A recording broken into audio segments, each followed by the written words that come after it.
Hi, welcome to Tiny Teacup Reads. Thank you for being here. Please try to ignore the fact that I have a cold. Winter has sent me a last gift before it leaves, but I did just finish reading a book and I wanted to share my thoughts with you before I forget.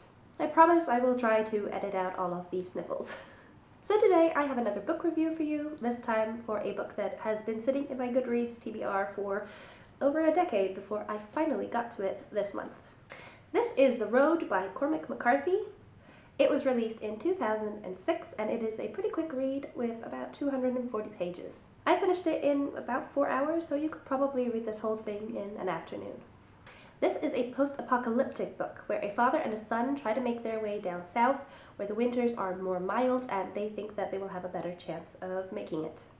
At this point, the apocalypse has been a few years back and most of the survivors have congregated into gangs that are trying to capture everyone else that they can find for nefarious purposes.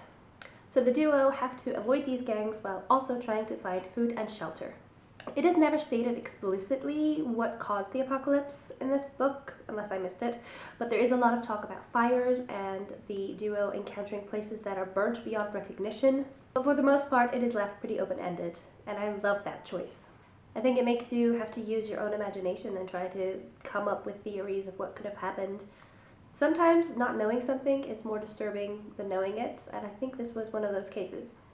This was a very unsettling book to read, partly because of the subject matter that can get pretty dark, but also because of the writing style. It's written very much as a sort of stream of consciousness. There's no chapters, the characters have no names, there's no speech marks, so you often don't know, is somebody thinking something or are they actually saying it, and if they are saying it, who is saying it? There are flashbacks that are not clearly separated from the current timeline, so it gets confusing about what is happening right now and what is just a memory. Sometimes characters will go on philosophical tangents about the nature of humanity.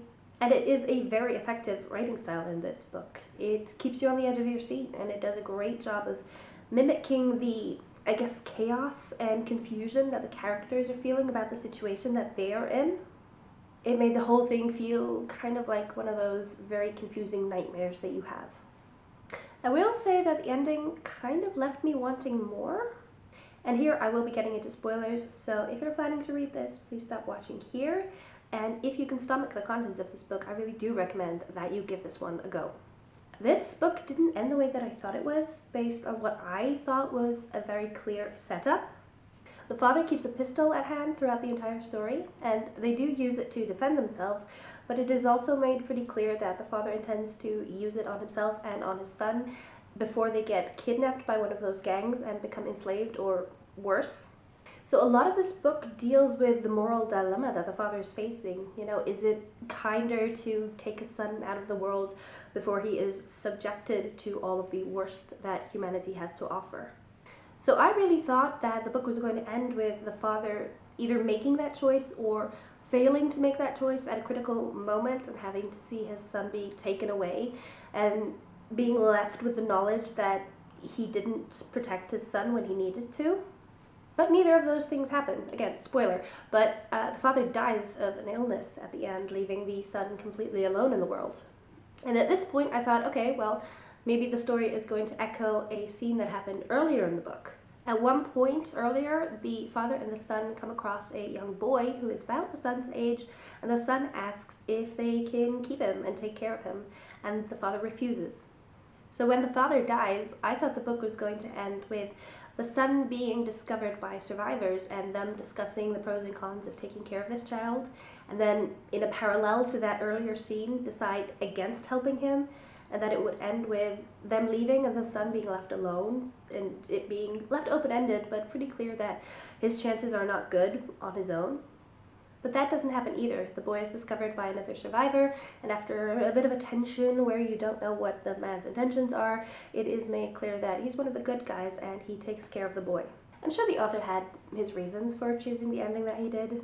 Maybe he wanted to leave the story on a positive note, or maybe it was a message about how we often hyper-focus on a certain situation and spend so much time preparing for that we don't go to the trouble of preparing for any other scenario, and that maybe that could be our downfall. But either way, despite the ending not being what I personally would have considered to be the most impactful, I did still really enjoy this book. I gave it a 4 out of 5 stars, and I will be keeping it to read it again sometime in the future. But what about you? Have you read this book?